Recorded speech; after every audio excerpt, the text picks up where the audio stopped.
Welcome, you deep divers, to another session.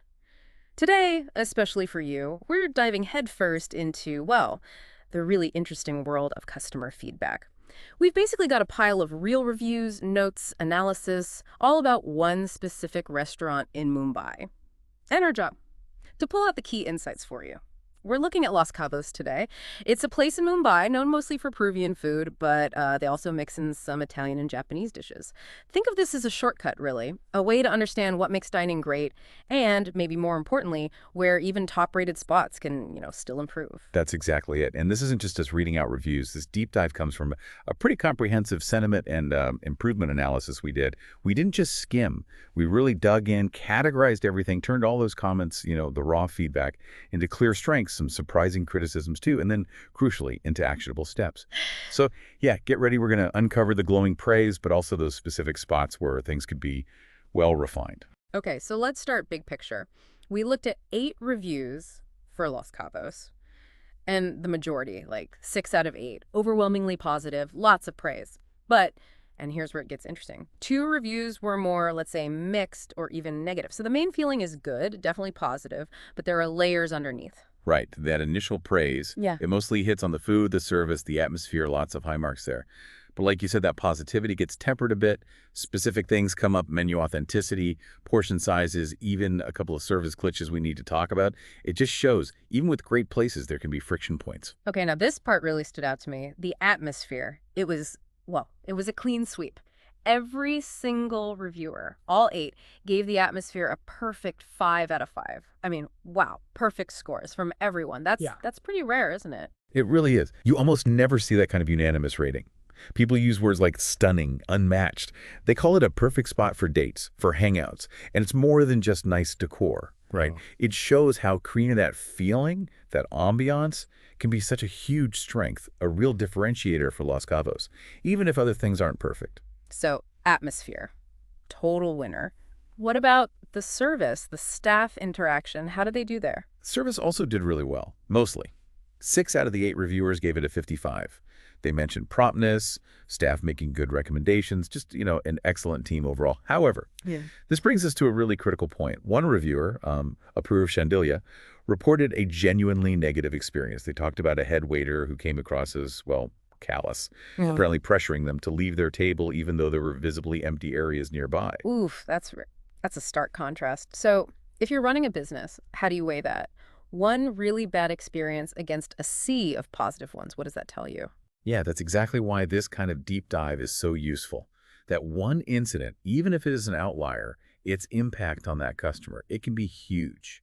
And maybe on their friends, their network too. It immediately flags a question. Was this just a one-off bad day for someone? Or is it maybe a sign of a gap in training, especially for handling busy times?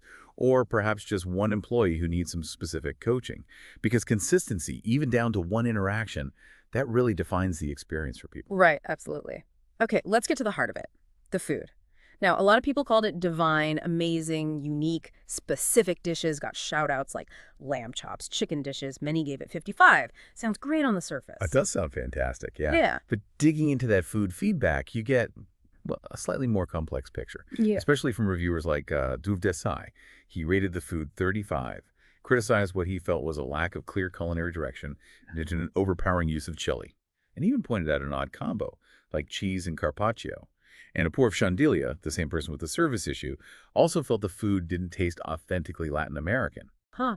So even with the divine comments, there's this undercurrent about authenticity and maybe focus. And there's more, right?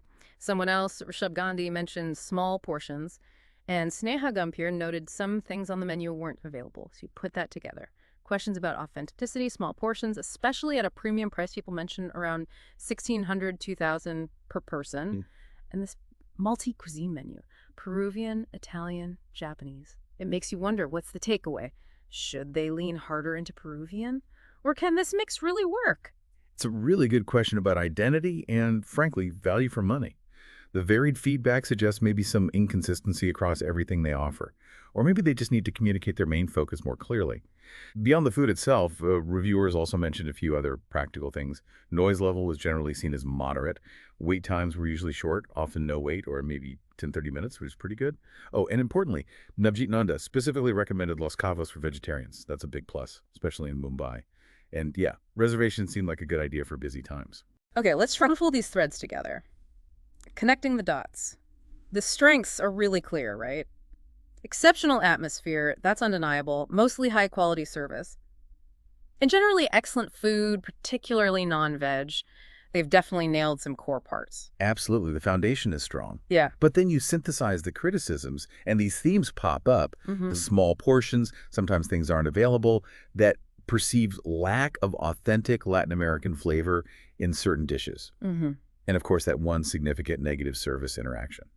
What this really shows, I think, for any business is that even when you're doing great overall, there are these crucial growth opportunities often hiding in the specifics. You have to listen for them. Right, and this is where it gets really practical. How can Los Cabos actually use these insights, turn the praise and the critiques into actual improvements, make the experience even better for, for you, the customer? Well, the analysis points to some pretty clear actions. First off, the portion sizes Rushabh Gandhi mentioned. They could look at increasing those slightly, make sure they feel right for that premium price point, get the value perception aligned, and maybe at the same time, expand the menu a bit, focusing on those Peruvian dishes reviewers like Shaban Qureshi wanted more of like ceviche, momo saltado. That could really sharpen their specialty focus. Second, tackling that authenticity point from Dhruv Desai and Apoorv Shandilya. Maybe bring in a consultant, a Peruvian culinary expert to fine-tune recipes, ensure that authentic flavor really comes through, and then highlight those signature Peruvian dishes more clearly. Third, that servicing consistency. Apoorv Shandilya's experience, that needs addressing directly, probably through staff training on professionalism, courtesy, especially during busy times, and reviewing policies so no one feels rushed out, even if tables seem free elsewhere. Fourth, capitalize on that vegetarian recommendation from Navjit Nanda. Promote those options, maybe expand them creatively. It's a huge market in Mumbai, a real strength to build on. Fifth, the unavailable items Sneha Gambhir mentioned. That points towards needing better inventory management, maybe better kitchen prep planning, especially for peak hours. Just ensuring consistency. Sixth, and this is about playing to their strengths, they should absolutely shout about that stunning ambiance and the divine food people loved. Use testimonials, photos from reviewers like Saptarshi Sinha, Astrid Alfonso in their marketing. Really leverage that positive feedback. And finally, maybe just keep an eye on the noise. It was called moderate, which is usually fine, but maybe some subtle sound dampening or just adjusting music levels could ensure it always feels comfortable for conversation. So if you step back and look at the big picture, Los Cavos is clearly doing a lot right. That amazing atmosphere, mostly great service, high-quality food, a strong base. But this kind of analysis just underscores how continuous refinement, especially on things like authenticity, portion size, service consistency, that's what really elevates things. It's key to appealing even more broadly and, frankly, to not getting complacent. So what's the takeaway for you listening, whether you run a business, manage a team, or you're just someone who cares about good experiences? This deep dive really shows the power of truly listening. It's not just about nodding at the praise. It's about actively looking for those specific, sometimes hidden, opportunities for growth within the critiques. And then, crucially, turning those observations into real, actionable steps.